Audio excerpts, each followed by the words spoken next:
I'm Denise Griffitts, and this is your partner in Success Radio. My guest today is author, educator, entrepreneur, and mind-shifting creator, Mitch Weisburgh. He is the author of Mind-Shifting, Conflict, and Collaboration. It's on my desk right now. And Mitch helps people develop more resilient and resourceful ways of thinking so they can navigate difficult conversations. We all have them, and relationships more effectively at work, at home, and in everyday life. Today we are honored to be sponsored by Roberta Hernandez. And most people don't realize how much their internal dialogue affects every part of their lives. Roberta Hernandez, founder of YourMindStylist.com, helps clients identify the thoughts holding them back and replace them with habits. Write that down, with habits that support growth, peace, and confidence. So explore her coaching, mindfulness work, and transformational programs that she has designed to help you create lasting change from the inside out. You can also find her on LinkedIn. Mitch, good morning and welcome back to your Partner in Success Radio. It's good to hear from you. Well, Denise, thank you. And as you were talking about Roberta Hernandez, it just sounded to me like what she's offering is what so many people need right now. Oh, it is. And, I wanted her to be our sponsor today because you both are kind of talking the same tune. Hmm? I So think it so. just makes sense Yeah. for people to connect with both of you. But listen, Mitch, before we dig in, can you introduce yourself? We have an audience that a lot of them know who you are, some of them don't. So what it is that you do and what that looks like in real life for you. So one of the things that I do is I'm a really bad dancer, but I enjoy dancing, so I do it a lot. And cooking, you cook. And cooking, right? And weirdly, I'm teaching a group of 12 preteens at our local Hispanic center cooking on Wednesday nights from 5 to 8 in the evening. So, and that's been a blast. But outside of that, is what I do is I write about and teach, and a lot of my time is spent teaching educators about how to be resourceful, resilient, and collaborative. And when I take those three elements and put them together, it's what I call mind shifting. And I've been doing that since around 2017, 2018. And I have all of your books and I've read them. And honestly, I used to think, because I'm arrogant, aren't we all? You Hmm. know, once you're 17 years old, if you don't grow out of that, you probably never will be. And I'm not sure I grew out of it. But I was a sociopath then. Apparently, I'm a sociopath still. But I've read all of your books and I catch myself because I listen to you. I know you, I've worked with you, or, you're our sponsor. And I'm thinking, what would Mitch say? Wow, thank I you. do. And I've got your three, but well, I've got the one here right in front of me on my desk, but I've got your other two books at eye level on one of the bookcases that's literally within reaching. I mean, it's an arm's length from my chair, so I can grab them like, what would Mitch say? I do it a lot, by the way. I shouldn't have told you that because now No, your you shouldn't head's have. going to get big. But Right, right. it I'm gonna happens. go tell my wife that, like, there's a woman who, whenever she gets into problems, she says, "Well, what would Mitch do, or what would Mitch say?" Yeah, And learn she, from her. yeah, yeah, and she's gonna say, "Well, she just must be really stupid or something." Oh, now I'm Yeah, hurt. yeah. No, don't be. She's not really saying that about you. It's putting me in my place. Well, and that is her job. You're Yeah, married. that's her job. Yep. So, Mitch, let's just dig into it because you've got a lot to share. So, and I don't watch the news. I don't watch TV really, but you just can't avoid it. You have to have some form of news. And for me, I tend to go to X and find out what people are talking about. And then I exercise critical thinking and find out what I'm interested in and what's baloney. And so much of it is. But in our climate today, why are people so attached to being right? It feels like nobody wants to stop and ask themselves if maybe they don't have the full story. Maybe what you're reading Right. or listening to is just pure baloney or Yep. propaganda. Yeah, I think, you know, there's so many different influences that we have today that we didn't have, 10 years ago, 20 years ago in previous generations. But it still boils down to how our brains work. And in my way of thinking, my baseline is that our brains have two different modes of thinking. One is survival mode, and one is kind of a resourceful, resilient mode. And survival mode is what every animal does in order to survive. It assesses the situation really rapidly, figures out what to do, and does it in order to live. And so it's predisposed to looking at everything as a threat, and things are either good, which I can continue doing what I'm doing, or bad, I need to take action right away. And those animal instincts are still part of humans. And in fact, when we're in that mode, it overrides our ability to be resilient or resourceful.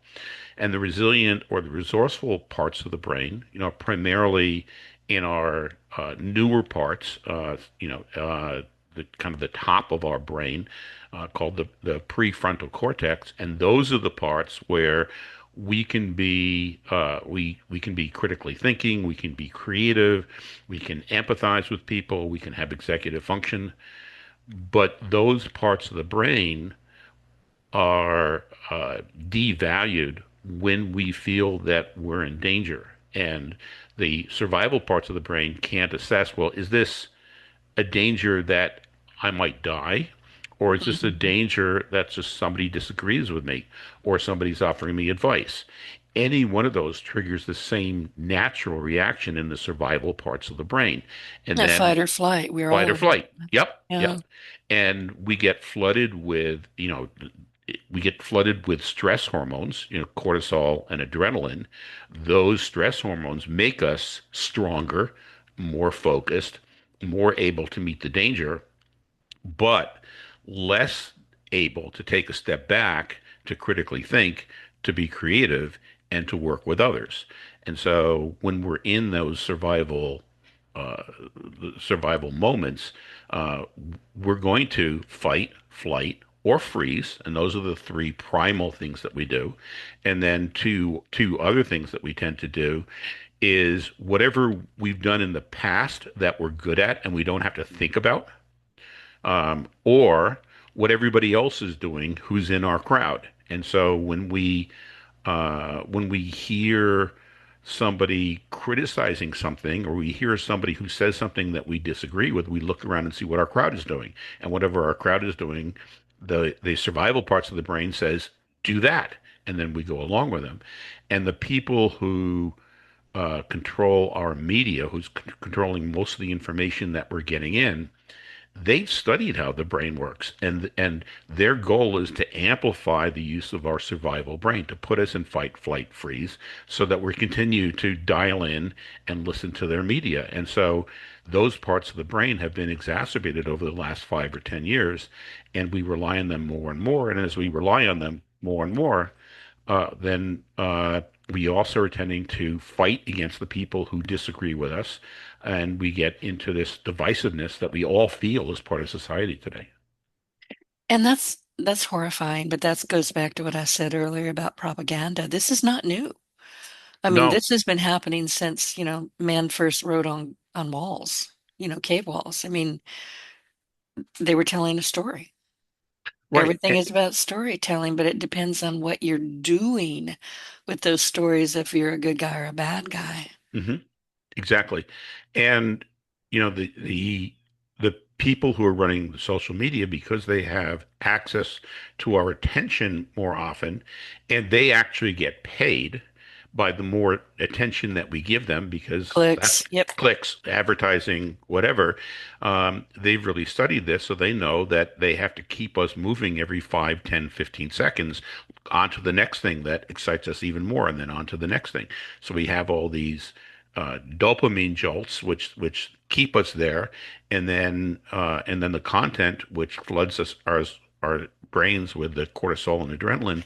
So really, we feel forced to stay on there and to get angrier and angrier at the people who disagree with us, like and this go into blame mode, blaming the situation, blaming them, maybe even blaming ourselves.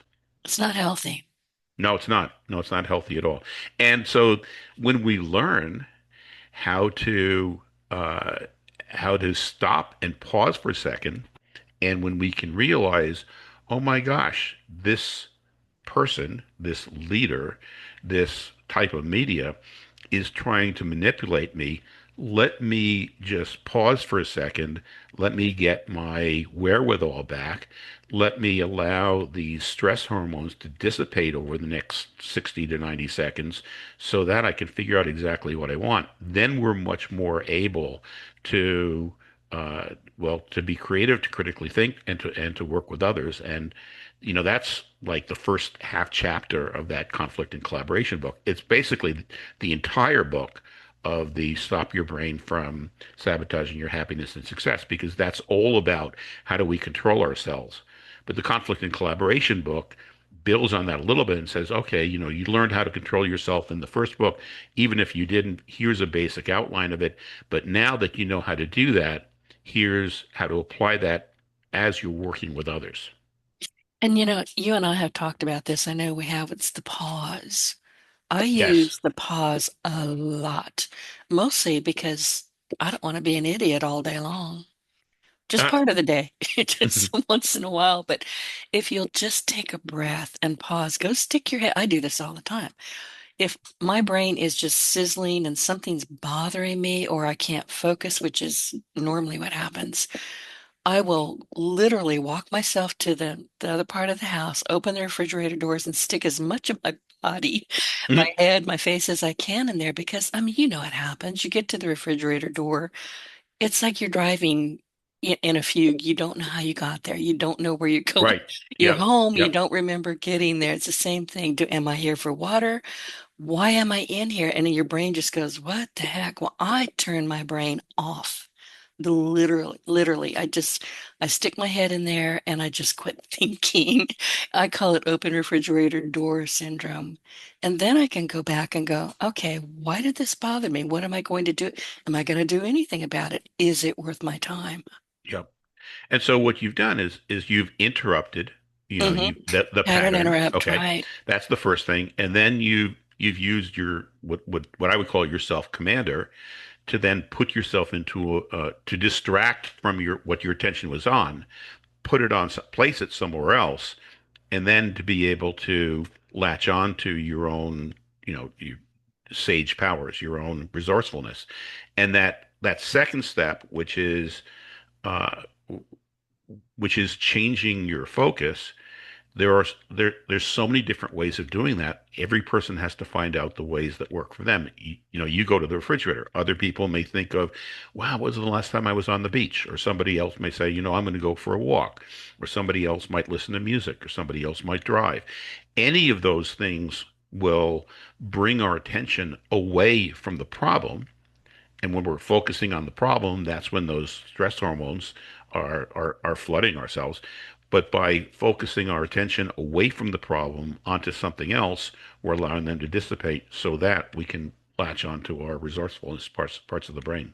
Exactly. And all of a sudden you're thinking differently. I mean, you really are thinking differently. You're thinking, why was I upset over that? It's not worth my attention. Right. Right. Moving Yep. on. Yep. So I have to tell you, this morning I was out with my dog just before I jumped on here with you, and I have a half cat. He's a TNR cat. He lives in my back porch, and his name is Gideon. And I just lost a 21-year-old cat not so long Oh, ago. And I think he knows that there's a opening because he spends a lot of time at the French doors now. And I was walking back through, and there's this very large pot of flowers. And I can touch them. It's big. I mean, I can touch them on my way through the doors. And I didn't touch flowers. I touched a black cat, scared the bejeebers out of me. I would imagine. I Wow. said, what are you doing? So we had a chat about stay out of the pots of flowers, but I didn't expect it. And I was mulling, I was chewing on something. It's like, I've got to get this done. This is my to-do list. That went away. Hmm. So thank Yep. you, Gideon. Yeah. Right. Um, Something unexpected will always divert our attention. And I guess one of the things to think about also is that as we're dealing with other people, and we might naturally think, well, gee, something, I want this. All I have to do is tell them, and they're going to see it No, too, right? no. And so part of dealing with other people is we have these default ways of interacting with others, and that's those default ways, even though they feel that they're the right thing to do because we've always done them, they're habits, they're things we're fluent in. Those default ways, maybe we need to take a step back and think, well, wait a minute, maybe that's why we're being so divisive. Maybe that's why we're fighting so much. What are some other ways that I can deal with people? And that's that whole purpose of the conflict and collaboration book, are what are the ways that you can change about yourself and about the way you interact with other people so that you're more likely to be able to both move forward and accomplish things that you and probably the other group of people both want to accomplish. I agree. And I just wrote down what you said. Habits are things that we're fluent in. I'm going to write a blog about that Oh, you should. Yeah, because we it's don't think fascinating. about it. I mean, they are habits. We just do them by rote. And then we're like, I shouldn't have done that. Oh, I've said that to myself before. I still shouldn't have done that. Right. And so we have these habits that we default to. We do them. We think that that's the only way of working because that's what we've always done. And one of the things that we can do as people, is that we can change those default habits to other default habits that work for us better through, first of all, imagining what we could do, and second of all, practicing those. So we're replacing our ways of like telling people by, as an example, asking people. We replace our way of criticizing people with something that I call strength based feedback, which kind of disarms them. Because when we're telling somebody, something, you're doing that all wrong, what's the reaction? You know, Denise, Mostly a bad word. If you ask me, you're going right. to get silence and then a muttered word under my breath. I'm Yeah, going to hang up on you. yeah, Denise, you're doing this interview all wrong. Like your first reaction is going to be necessarily is naturally like, Mitch, what the hell are you talking about? I've been doing this for 5 years. I've been doing this for 15 years. Don't tell me that I'm doing it all wrong. On the other hand, if somebody were to say, Denise, I really like the way you blah blah blah blah blah, that kind of disarms the other person. It's like, oh, and then you say, and what I was wondering if Have you you thought about might. this? Right. Exactly. Then you're just adding to something that the person is already doing, and you're opening them up. And that's the type of thing. We can replace one habit, which is the automatic criticizing habit, with another habit, which is like uh, basing your feedback on their strengths. And once we've done that, we've opened up another avenue of communication, and we've reduced the amount of fighting and conflict that we're having with other people. And once you ask somebody, have you thought of doing something like this to enhance the work that you've been doing? All of a sudden, your brain goes, whoa, no, I hadn't thought about that. Tell me more. Right. And what you've done is, instead of setting up a situation where I want you to do this and the other person is thinking, I want to do that, what you've done is you've said, something, here's an issue. How do we both work to get rid of this issue? And so you and that other person are moving forward to solve something rather than fighting about, no, it's my way. No, it's my way. No, you're wrong. No, you're wrong. I'm right. No, I'm right. That's marriage. Why are people so uncomfortable? Done my time, not doing it again. Why are people so uncomfortable with collaboration? I mean, to me, these days, the best thing you can do is collaborate at small levels, big levels, listen, engage. I mean, why do people not want to collaborate? I think people have been burned. And one of the things, again, this is from the Conflict and Collaboration book, is that in order to collaborate, both sides or all sides have to be in a resourceful state of mind. And so if one side is argumentative or fearful or anxious, you can't collaborate with them yet because you have to first take your time and convert them. Well, you can't convert another person, but you have to take your time and maybe make a game out of it and see if you can get them into a collaborative state of mind first. And so people have been burned because when somebody says, I I don't know. I believe the Republicans are right all the time. Oh no, I believe the Democrats are right all the time. Like, well, let's collaborate. Yes, let's collaborate. And the Democrats are always right, or let's collaborate. And to start with, the Republicans are always right. But but you get burned because each side goes into their corner and argues more and more. But if you can be use quite any of the number of techniques in order to first establish rapport with somebody and a connection with them and both be in resourceful minds, then you can probably talk about the issue, whether the issue is safety or whether the issue is economics or whether the issue is immigrants. It's amazing how people, when they can feel the connection with the other person, can talk about things, can disagree with each other, and still then come up with something that both sides feel moves them forward.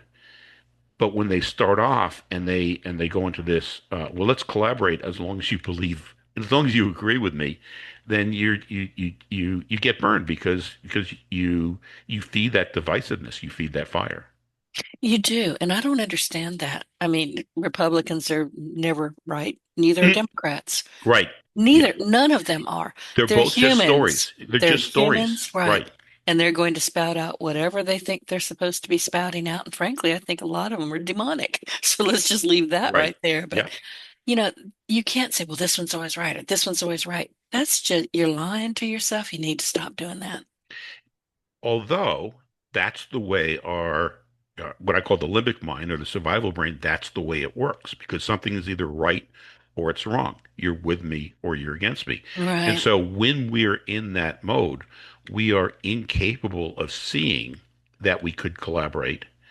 And the other person, when they're in that mode, they're incapable. So you may be in a resourceful state of mind until the first thing that you say that you think is going to collaborate with the other person, but they're still maybe in the survival state of mind, and so they attack you, and then it's like, whoa, this person is just closed-minded, and so I have to attack back, and so then it escalates, right?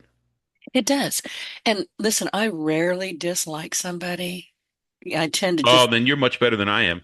oh, I'm indifferent most of the time, to be honest with you. But I had somebody come on as a pre-interview, and this almost never happens, and I was a bit shocked by it. But she came on as a pre-interview for your Partner in Success Radio. I always do them, as you know. Hmm. And the only way I can describe this conversation was instant. I mean, it was instant. We did not like each other Hmm. at all. And I couldn't even begin to tell you why. So we agreed pretty quickly that she was not going to be a good fit. Hmm. But when that happens, don't ignore it. Just say thank you. You have a nice day and you walk off. Right. And so I'll say that collaboration is one style of dealing with conflict or potential conflicts. But we explain that there's really five different styles. And it's not that any of them are wrong or any of them are right. They each have their time or place. So in that interaction, basically, one of you, and I'm just going to assume that it was you, but it could have been her, basically said, no, you are not right for this podcast. We should split. And so you were using um, that would be called the compete style. So, you're just saying what has to be. You can use that compete style from a empathetic mode. You don't have to say you're an idiot and you're not going to be in my podcast. You can just I say, didn't. right. You know something? This conversation isn't going what either of us expected. This is not going to work out for the podcast, and so we can't. We should not do a podcast. And that's a kind of an empathetic, compassionate way of saying something, but it makes it clear this is the result. And that was right for that time. You couldn't have collaborated and said, No. well, something, why don't we talk about this? Or why don't we talk about something else? Or you couldn't have compromised and say, something, you let me be right twice and I'll let you be right twice. That probably wouldn't have worked. If you had accommodated and just said, something, I'm just going to let her go, that would have probably been a disaster. Oh, it would have Um, been. you The know? only way I can describe this interaction, it was brief, was instant. I mean, it was instant. It was mutual antipathy. There was Hmm. just nothing there for either of us. Fortunately, we both recognized it right away and didn't Yep. go any further. And so that's one time that you would use the compete style. Another time is like when there's an emergency, okay, or when you know something's right. Let's say you're a parent, okay, and you want your child. It's dinner time, and your child has to stop what they're doing and come to dinner. You don't have to have a compromise or collaboration at that point. It's dinner time. And so the child may be wanting to watch the scroll on their phone. They may be wanting to talk to their friends or whatever it is that they're doing. But, you can, with compassion, basically say to the child, look, I understand that this is going to upset you. This is this is one of the rules of the household is that at 6:30, when dinner is ready, everybody puts down what they're doing. You come to the table and we eat together.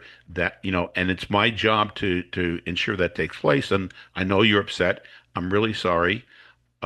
You'll be able to resume after dinner, but this is the time where you have to come. And you're still going to get the argument, but you're building these tools in the child to understand that you can sometimes lay down the rule in an empathetic passion, and that's going to register deeply with them.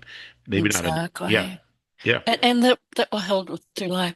So when I was a kid, we didn't have tablets or phones or anything else, but we all of us tried to read at the table, which was fine if it was just mom there. But the instant my father joined us, those books, we better be sitting on those books. right, right, yep, We did. We're like, oh crap. You know, you'd hear these book, mm, covers slam shut and we'd be sitting on them like we were completely innocent. We weren't. But rules were rules. yep. And then there were times where, if your dad or your mom, or your boss are, laying down these rules, what they're doing is they're operating from that compete style, hopefully compassionately, and what they're expecting you to do, and which may be in your best interest, is then to use the accommodate style, which is to follow what they say.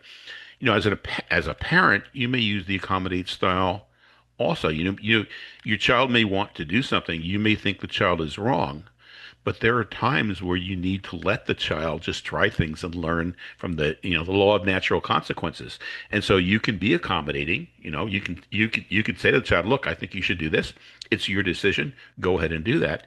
And so you're Yeah, in but that not sense, with you're the being fork in accommodating. the wall. Right, right. You pick your times. Yeah. Right, Yeah, do not put that fork in there. Don't. Oh well. It's been nice right. knowing you. Yeah. Um, so, uh, so in the times where there's a danger, of course, you have to use, your compete style, but you might use your comedy style. And then there's times the style that we didn't mention at all is the avoid style.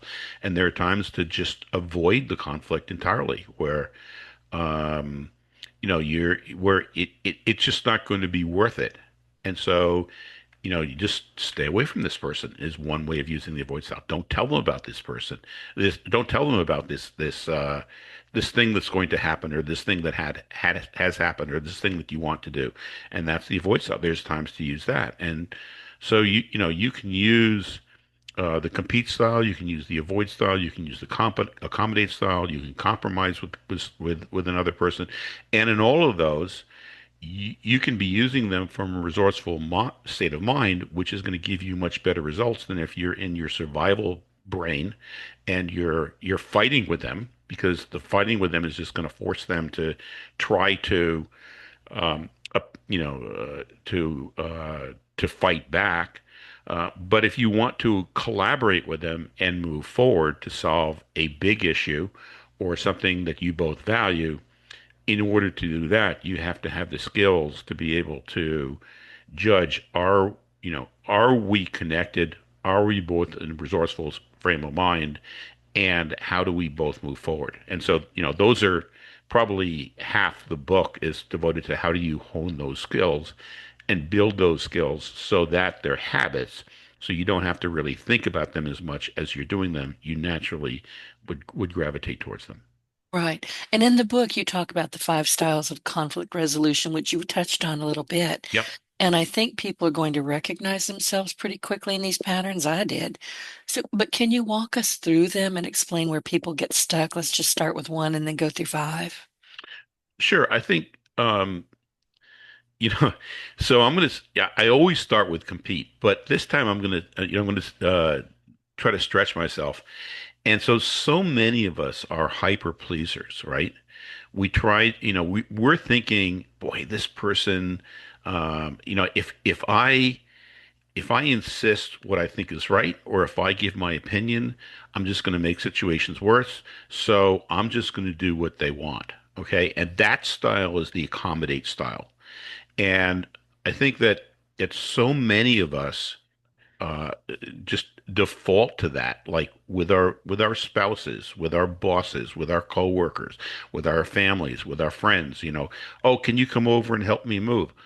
Oh, sure, I'll come over and help you move. In the meantime, you're kind of boiling inside because you plan the whole day around doing other things. But hey, this person isn't going to like me unless I help them, so I better help them. No, that's why I don't keep friends because I don't help people enough. I'm going to do this. So, if you're a person who defaults to that hyper pleaser accommodate style, part of it is to understand that people actually respect you more when you make your needs known.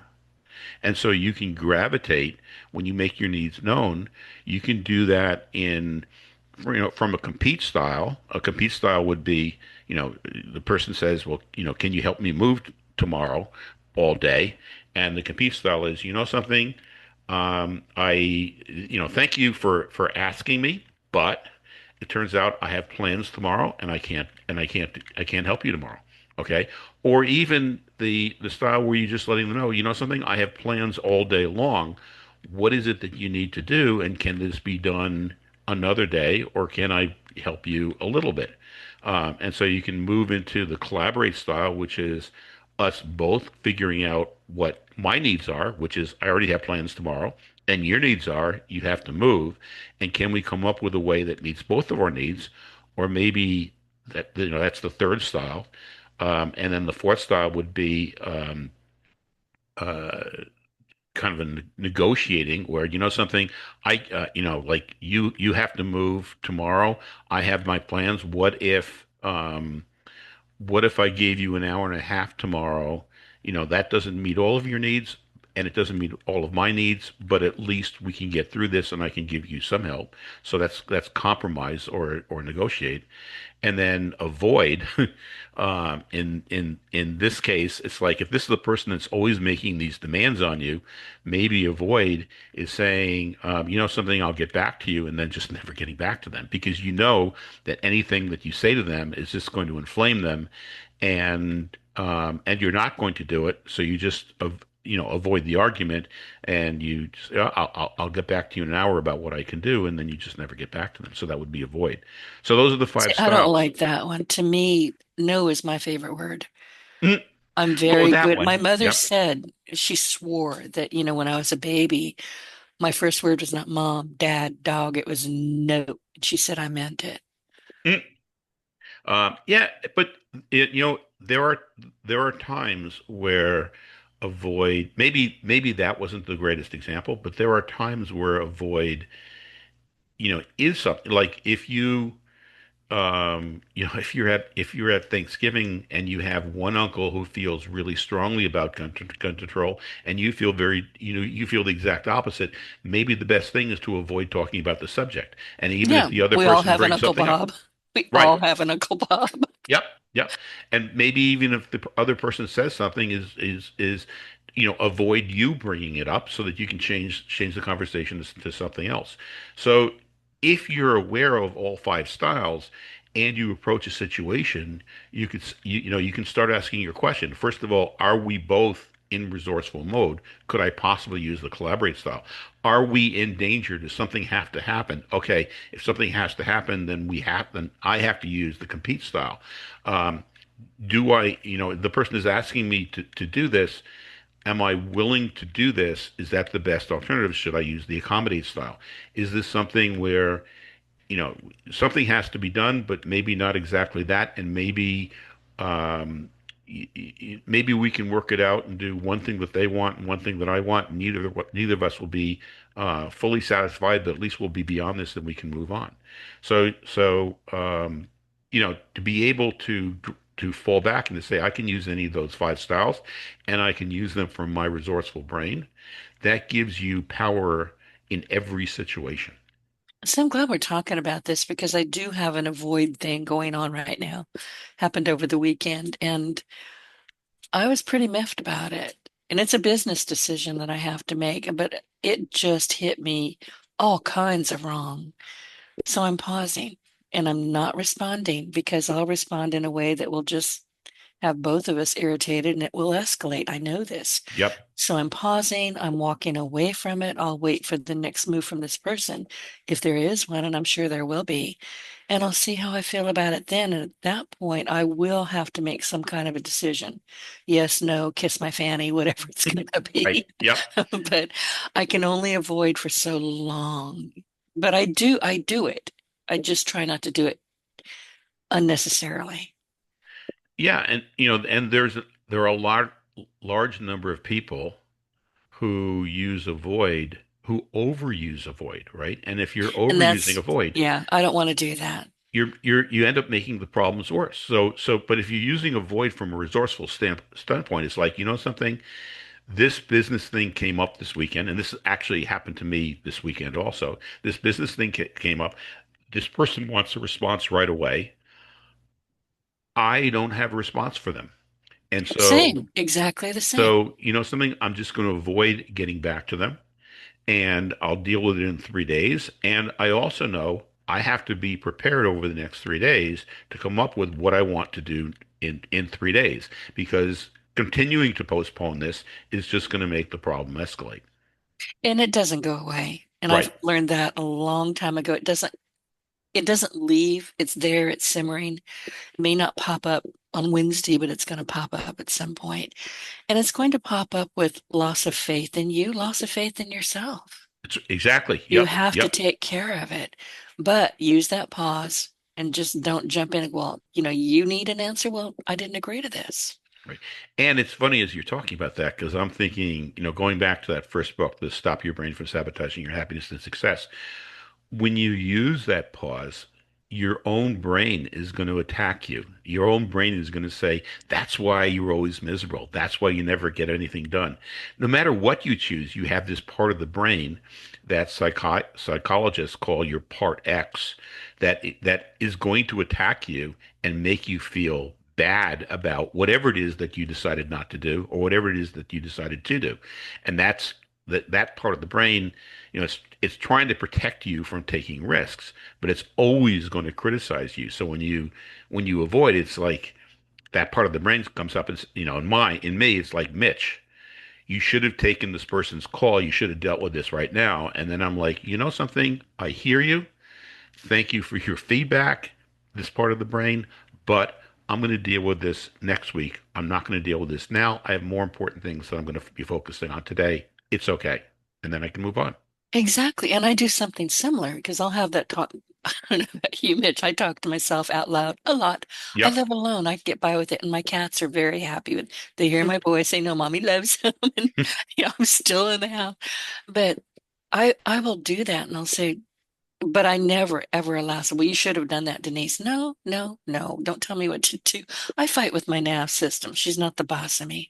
But I Yeah. will have the conversation out loud, say, what would have happened if I responded to this in the mood I was in and that is still lingering? Nothing good. Right. So Yep. once I kind of break it out into components, should I have answered that? No. Am I pausing? You bet. Am I going to do anything with this? Probably not, because at this point, I'm not liking this person or trusting Mhm. this person a whole lot. No, Or, yeah, maybe that's just his style and I need to dig deeper, but right now the answer is no. right, right. I'm going to avoid it for the time being. That doesn't mean I'm avoiding it forever. Right. And and that's a very healthy way of dealing with a conflict or a situation, using the avoid style. Congratulations. That was great. Well, I've had to learn that over time. Yep. I mean, we all do when we grow up. We are, anybody, I think psychologists, I don't know if this is true, I've read about it, but Any psychologist, I guess, will say if your child is 17 or younger, they're sociopaths. You can't work with them, which I don't know if it's true, but it's kind of funny. But it's just we need to grow and we need to be aware that we're growing and we need to decide that we're Hmm. growing and how we're coping. And I think this is just a random thought, Mitch, but I think we're so busy and we're so consumed with our phones and what's going on outside in the yard and what's going on here, there, and yonder that we're not taking the time to sit down with ourselves and go, well, what the heck? And there you go. That you brought it up even in the beginning is that pause. Yeah, And we have this internal force that's telling us do the next thing, do the next thing. You go to the next video, go to scroll to here, get this done. What are you waiting for? You're never good enough. Come on, faster. You didn't do a good job. Do it again. That we feel that we have to keep moving, and yet when we do take that pause and we do either meditation or taking a walk or open the refrigerator. refrigerator door, right? Okay. That's my favorite Um, thing. or put our hand in a basket of flowers and find that a cat jumps out and scares us, and any of I those did. things. I Yep. jumped. That's what allows us to reset and then recalibrate based on what's really important to us. And it's so important. We have to be aware not just what other people are thinking or doing, or if they're, and I wrote this down. I'm not sure why I wrote it down, but I'm thinking about social media. It's amplified outrage, tribalism, and group pressure. So I'm thinking when I'm trying to come up with a question to ask you or make sense of what I'm saying, but are people becoming more reactive because they're constantly performing for an audience? That's what I think. I think that's 100% right. And because we're depriving ourselves of person to person contact. And Uh, so that goes uh, back to COVID, doesn't it? it goes back to COVID. Right. And if thinking about our brains are these storytelling machines.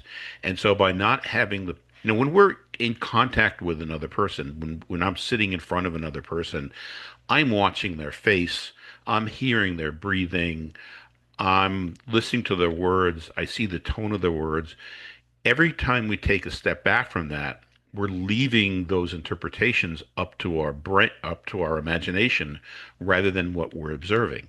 And so when we're seeing somebody write something, we're telling a story about what's going on in their head, whether they're angry, whether they're right, whether they're wrong. We're making that stuff up. Whereas when we're in front of people, we get a lot more information coming directly from them, and we have a whole generation that's interacting with people less and less, so they're less able to take a step back, less able to really understand what the other person is trying to do, and what we should be doing as a society is spending more time with people face to face and interacting with them and doing things together so that we replenish these skills and we're much better able to get along. And then when we have these conversations where we're doing them over Zoom, or we're doing them over the phone, or we're doing them in writing, we've developed the tools to be able to see the other person's viewpoint rather than just go back into our own brain and start hallucinating about why they don't like us and why they're wrong. They may not be wrong. And they They may may not be wrong. Right. not. Yep. And not everybody has to like you. I mean, I like people just fine for 59 and three-quarter minutes, but Right. I'm an Oh, wait a introvert. minute. How long have we been on then? We're getting close. Oh, okay. I can talk all day long. I can listen all day long, but being in person with people, it Hmm. drains me. I can almost feel my battery just draining Hmm. Yep. unless they're fascinating. But you said something just now that I thought was important. And this is what I wrote down. They're not observing patterns. Right. And Yep. patterns are important in conversations, in person. Once you start spotting those patterns, you can kind of navigate your way around them, but you have to be aware. And I personally think that you develop the ability to spot those patterns by being around other people and getting feedback as, oh, I said this, the person reacted this way, but we were able to overcome that and reach some type of agreement, which you could never do if you didn't develop those capabilities in person with another person and then apply them to social media or the phone or what have you. And that's an empathy skill. And it's empathy. Exactly. Yeah. Not suicidal empathy. That's something completely different. But Right. you can tell when you might have, touched on something. If you're looking at them and you see that kind of micro expression or a tiny wince, you better back up and say, "What did I say? Should I say I'm sorry? Right. What Or was that?" or you see the expression in, like they start off as tense and you say one thing and you realize that you've affected them in a very positive way. And then then you have the flood of the happy hormones because you just helped the person through some issue that they were going. And you only get that full feeling when you're face to face as well. And I'm rarely face to face, but I understand what you're saying. I know when I'm talking with people on Zoom, I'm watching them, I'm listening, unless you're on the podcast, because I don't want to, I get distracted. But if I'm, talking with people about business, they're on Zoom and I'm fascinated by watching them. Right. And I'll say you develop the person to person skills growing up through your teens and probably through your 20s where you were interfacing with people one to one or many to many, but all face to face. And you develop the skills so that now, when we're doing something on Zoom, you've learned well, a person's tone of voice reflects something. The way they're phrasing things reflects something, but you develop those skills first, as a younger person growing up, relating to people. But, sitting down and looking at social media posts from people, you don't develop those skills. No, you really can't. And if you're just reading what somebody's saying, there's no nuance there. Right. Yep. That's why I Yep. like to listen to people. I like to chat with people, but I Yeah. don't need to be out and about with them. If I I think I've read an said that. Yep. Yeah, if I read a note from my wife saying, "Do you want to pick up lamb tonight for dinner?" I don't know if that's a question. I No, don't it's know if not. that's an She's telling order, you to pick up right? lamb. You're having lamb Okay. for dinner. Let me Right. help you here. But it could be that she's saying, do you want to pick up lamb tonight, or do you want to pick up something else, or do you want me to pick them up? But I Oh. tell this whole story, and like, oh, she's telling me to pick up lamb, or she's giving me a choice. I'm going to go to the store, and like, oh, you know something? The salmon looks good. I think I'll pick up salmon, and I could be guessing completely wrong, right? She could have been telling me, no, we're having lamb tonight. I already got the wine out. Like, this is what we're You doing, don't pay attention to right? me. Right. So that's when you pick up the phone and you say, "Tell me what it is that we're talking about here. Exactly, What do you exactly. really need for me Yep, to do? Or are we going to a restaurant for lamb? Are we going to be cooking it in the cooking class? Tell me, right. just tell me." Yeah, for how many people, right? Right. That's exactly right. So, even text and, talking back and forth in email, you have to be so careful. You have to be kind of complete with your sentences. You need to Hmm. start a thought and finish the thought. It's helpful. Trust me on this. It's helpful. And to understand the questioning techniques and the questioning technique that I go into in detail in the book is one called motivational interviewing, which is a way of questioning so that the other person and you both uncover what needs to be done rather than one person saying to the other person what to do and backing the other person in the corner. And then the way of phrasing what you both agreed to is explain a technique called nonviolent communications, which is a way of expressing things in a way that you can judge the other person's commitment to actually doing them, and you're phrasing it in a way that's less likely to get them to feel this person is walking over me. Let's dig into that because I read that in your book and I wasn't entirely sure what you meant by that. So uh, I'll start off with the motivational interviewing. So in the motivational interviewing, it's a way of questioning a person, like how are they coming to their conclusions and what's important to them. And then and then comparing what's important to them to the results that they're actually getting. And you're doing it through a style of questioning so that a person may be scrolling through social media. Let's say it's a child of yours and they're scrolling through social media and they're not doing their homework. Okay. And you can tell them, put your darn phone away and do your homework. And that might work. Okay. Or they may close their door and they may go back to doing their social media anyhow. But if you can, so what are you gaining by doing the social media? And what are your goals? What do you want to accomplish in school? Well, how are you doing in school right now? If you're not doing in school as well as you want to because you want to be able to accomplish this, what are the things that you can come up with that might allow you to accomplish the things that are really important? Because, didn't you just say that you're not getting the things done that you want to get done? And so motivational interviewing is a way of having the person come to realize that what they're doing or what they're proposing or what they're saying doesn't really mesh with what they really want. And they're capable, along with you, of coming up with the things that could get them what they really want. And then, judging, helping them judge how committed they are to doing that. And so that's the motivational interviewing part of it.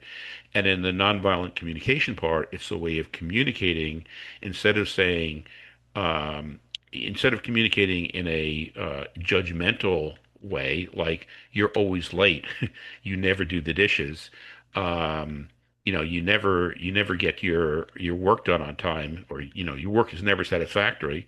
I mean, those phrases to a certain extent, they may be true. They're probably somewhat exaggerated, but saying those things is going to put the other person into a fight, flight, freeze mindset. And as flight, freeze, they may be compliant in the short term with what you want, but long term, there's a resentment that's always going to be building, and they're going to be looking for ways to get out of it. If you can learn how to phrase things so that your statements are non-judgmental, like, I noticed that in today's meeting, that the meeting started at 9 and you came in at 9:15, or just a statement of facts. And then, when that happened, I was feeling really frustrated. And you're not saying you made me feel frustrated or you make me feel frustrated, because that's a more judgmental way of phrasing it. So you're learning how to phrase the situation. You're learning how to phrase how it made you feel in a non-judgmental way. You're learning to phrase what you generally need to be done, or what society needs to be done, or what they feel that needs to be done, also in a way that doesn't trigger anger or fear or resentment. And then you're learning how to phrase what needs to happen next, the actual actions, also in a way that is factual and non-emotional, and tends to lead for the person to do it rather than resenting that you're telling them to do it. And so you combine those two things, the motivational interviewing, which is the questioning, and the nonviolent communication, which is the way of summarizing what happened. And when you combine them, you end up with something that neither side feels that the other side is trying to walk over them. And Mitch, now that I looked at that chapter, I went, I'm gonna have to ask him about that because I wasn't quite sure. Now, after listening to you explain it, I'm thinking that these motivational interviews and nonviolent are conversations we can have with ourselves, all by ourselves. Yes, we can. We can, and Because we I can practice. honestly, when we should, honestly, I will say or do something, I'll think, where did that come from? Or, in the parlance of the Deep South, what the hell? We Mhm. say Yep. that a lot too, but then I'll have to sit with myself. And I probably have been doing this without recognizing it because I will often just sit with myself and go, what were you thinking? And Right. I have Yep. to really sit with it and go, well, that didn't work out well, but I stand by it because it still got me where I wanted to go. But I need to be more careful with I don't have filters, you know this. So Hmm. I have to be careful. If I'm thinking it, chances are I'm going to say it. And I've had to work on that too. and practicing these conversations before we have them with other people is, Right. as you say, it is is so critical because when we get in the moment, we can't naturally come up with the right thing to say. But if we know we're going to be having a difficult situation or a potentially difficult situation with another person, then we can be thinking about, well, what are some motivational interviewing questions that I can ask them so that we align where we're both looking at a problem together rather than me against them. How can I phrase these things in a way that's less divisive, and and I'm communicating the context of what has to be done rather than the emotions of I'm telling them what to do. So practicing these then develops our routines, builds these questions and these statements into our fluencies, so that when we get into the moment, they actually flow. Got it. Tell people why they need to have the book in hand, not just listen to it or not have it in Kindle, because there's a lot of information. You've got um, cues. I mean, what do you call those? You, Techniques, tips, yeah, you got tips, but you've concepts. got, yeah, but you've got, go ahead and point your camera on here and go here. You've got to, what Yep. do you call those things? Uh, There's QR codes in there yes, to be able that's to it. go to resources. My Well, brain just went, meh, we're done. So, but yeah, but this book is laid out very differently from your others. So let's talk about that before I let you go. okay, so this book is on conflict and collaboration, and I think we start off conceptually with we go into these conflicts and it's like, why are so many people wrong? And so it's understanding the neuroscience and what's going on in our own brains and other people's brains that are making them wrong, and also making us tell ourselves stories about why they're wrong, and then why that results in a win-lose cycle. And in win-lose cycle, you can't get lasting change if you're in a win-lose situation with another person. You might be able to get compliance, you might be able to win in the short term, and then the different ways that we can work with other people in potential conflicts or in conflict situations, and that's those five styles. And then the difference between using those styles from a resourceful mindset versus a survival mindset, and how we can prepare our own mindset to be in a resourceful mode, even when we're telling somebody what to do, even when we're using avoiding or we're using accommodating. And then if we're going to be using collaboration, the types of questions that we can use in order to further that collaboration, and that's motivational interviewing. And then how do we get the other person to kind of relax? So the importance of well-being and what to do when people are totally stressed out, in order to move forward, and then how to phrase what we've all decided in ways that don't trigger them, and that's nonviolent communication.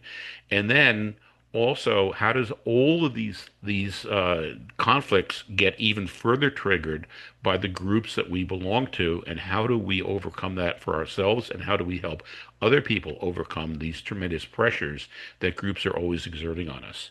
And that's really, if you're interested in any of those, that's why I wrote the book.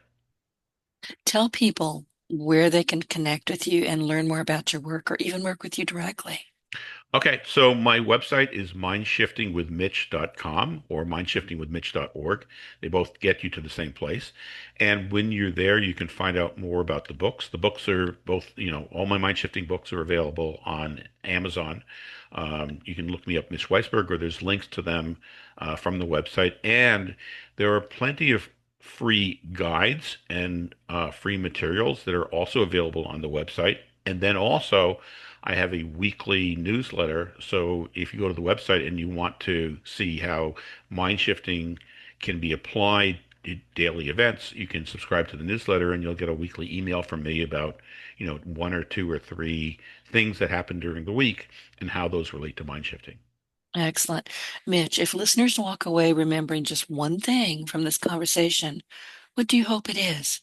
Well, I hope that they remember that everybody else is wrong and they're right all the time. And so that they should just like fight with people and tell them that they're wrong and they'll always get their way. Or if that Yeah, doesn't work, then they should understand that if you really want lasting change, that you have to be in a resourceful state of mind. So you have to do that pause to put yourself into a resourceful frame of mind, and the other person does also. And so you have to be looking at the other person. Are they relaxed? What can you do to get them to relax? And only then can you start moving forward. got it.